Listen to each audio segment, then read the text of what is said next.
દિનેશ જાટ,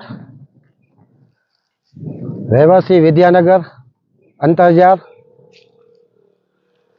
આજ રોજ અમોને ઘણા સમયથી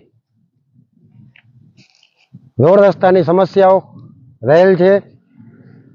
જે રોડ રસ્તાઓ બાબતે અમોએ તમામ અધિકારીશ્રીઓને અરજીઓ કરેલ છે.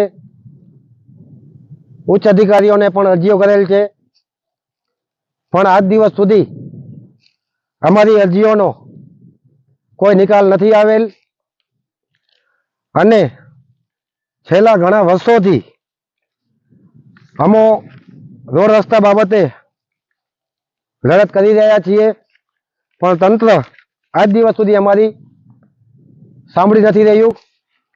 હાલમાં અમોએ વિદ્યાનગરના રહીશો વતીથી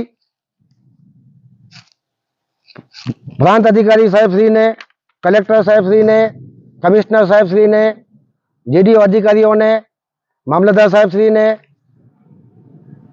પોલીસ સ્ટેશન સુધી પણ રજૂઆતો કરવા છતાં અમુક ખેતર માલિકો દ્વારા તથા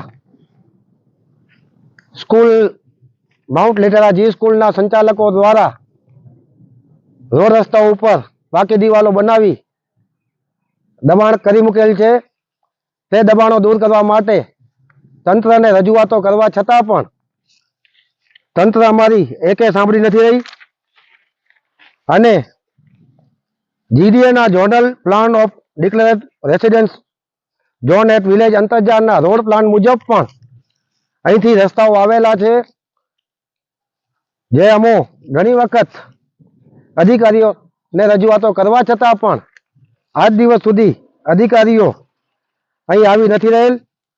હાલમાં એક સર્વે નંબરની અંતરજાર વિસ્તારમાં જમીન છે 36 સર્વે નંબર 36/1 જૂના સર્વે નંબર અને નવા સર્વે નંબર 89, જે ગાંધીધામના પ્રતિષ્ઠિત વ્યક્તિ છે અને એમની ફર્મ્સનું નામ છે અશોક રોડવેઝ.